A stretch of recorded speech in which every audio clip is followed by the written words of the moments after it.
So, oh God, I don't even know where I was going to start with that. I'm here today. I went to a show this morning called The Young King. Slingsby Productions put that one on for, and they toured it to Darwin. So I got to see that this morning, and I tell you what, it has been so wonderful seeing more live theatre, which has like drawn me to become more inspired to actually write some more of my scripts. So I've done that today. I've added in some more little gags and stuff like that, which I'm really, really excited about. And I think I'm getting like a much clearer idea of what I want to do. I've actually rejigged the storyline quite a bit already, which I'm really excited about because I've never been able to do like drafts before. I've always just been like, I need this to be perfect the first time, and it never is, obviously, because that's a big thing to ask, especially of theatre.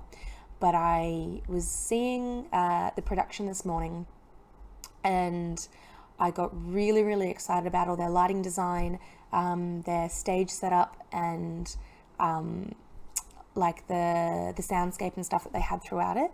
So I've gone back to my drawing board and sort of like gotten rid of the last stuff that I've written and added in some new stuff, which I absolutely love. I'm feeling so much better about it now. I think I've got a much clearer vision about what I want to do. It's also been amazing to be surrounded by practicing artists.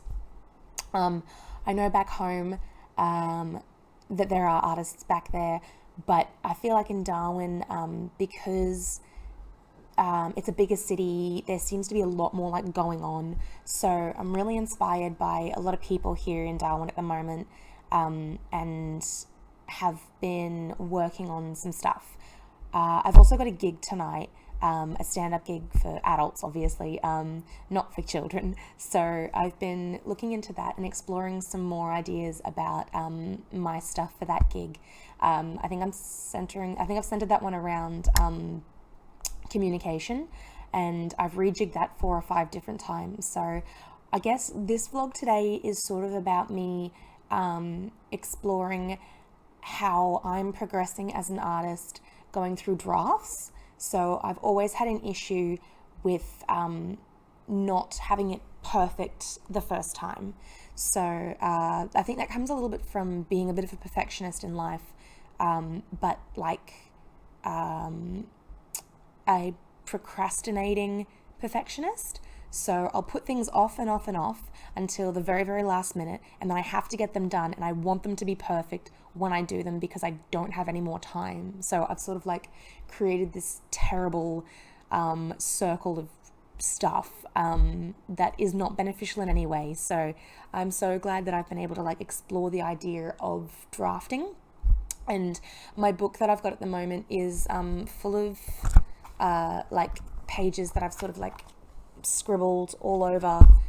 You can't really see it, which is probably good because it's probably not the best like to show you like what's actually written there, but it's got all sorts of lines through it because here's a page I was working on. So you can't really see what it says, but it doesn't really matter because the point of it is that it's just got lines through it, and I've rewritten stuff over the top, and I actually really, really like it because I can see that I have written stuff before, and I can see that I'm growing from it, which is also really used to be really hard to look at as well, because I was like, that doesn't look neat, it doesn't look perfect, but I'm learning to love that now, which I guess is sort of like a bigger philosophical idea as well, because I put that theory into my whole life where I was like, everything I do, I need to do once, and I need to do it perfect. But now recently I've been coming into a lot of understanding that that is not the case, and you sort of just learn as you go. So I'm really grateful that I've been learning that at the moment. And yeah, I guess because I've got my gig tonight, and I was like, I don't think I'm gonna have time to vlog before I go out because I'm focusing on practicing my stuff, making sure that I've got it. I've updated a song for tonight, and I've changed like 2 of the verses, so I've got to like remember what they say, what they are, because otherwise I'll revert back to the old stuff, which is not as good. And I do want to give a polished performance tonight. We're doing canned comedy, and I was talking to my friend Danielle, who is another comedian, and she's actually running it tonight. So I asked her, I said, what's the crowd like tonight? Because, you know, you do have to adapt your work to the crowd that you've got. You're not going to know how they're going to react to it. But, you know, if you've got like a conservative crowd, you don't want to be talking about stuff that I probably can't mention in a vlog. So she's like, no, look, they're fine. There are obviously a few words that they don't want to hear repeated. And I was like, that's cool, no worries. I don't use them in my sets anyway, so I think we're fine. But yeah, so I'm really, really excited about that. It's going to be an interesting day for me, I think, because I'm going from one extreme. So this morning, I had the children's play that I went and saw, and tonight I'm going to do comedy for adults. So in between, I'm writing both a children's play and my comedy set today, just like updating them and sort of seeing like where I can take them. But I'm loving that that's the kind of versatility that I can bring to it.